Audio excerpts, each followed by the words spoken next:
As we moved on, this flock of cormorants greeted us. But as we came, almost all cormorants flew to another tree. This is a white-throated kingfisher. We've seen four kinds of kingfisher today. The collared stalk-billed common, and now the white-throated. We've seen the white-throated kingfisher a lot on this channel.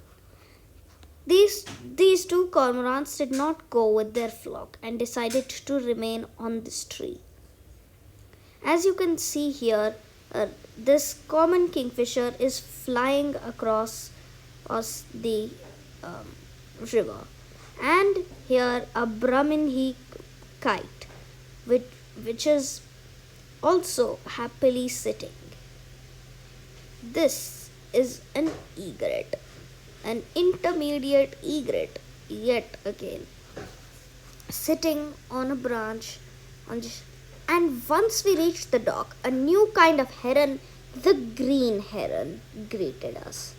I know, it is not green at all, and it looks a lot like a pond heron, but it's a green heron. So we are done with the boat ride, and we have come to see the boardwalk for 10 minutes. Let's see if we get some birds. It's dense forest, dense mangrove. We can definitely hear birds. So let's see.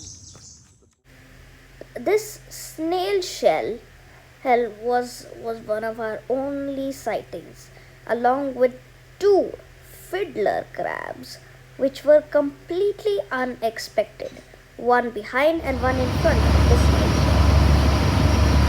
And as we loaded the ferry, we could see white birds within the trees, which only meant one thing. The birds were going home. And as this flock of cormorants passed over my head, I knew that my time in Salim Ali had come to an end. But what a great time it was seeing lots of birds. So, hope you enjoyed this adventure to Salim Ali Bird Sanctuary. We had an amazing boat ride with the Birdman of Jurao, Salim, and we had a lot of fun. And guys, Salim Ali has changed the world of ornithology in India. So it was a good thing that we built this memorial. Well, hope you guys enjoyed this video.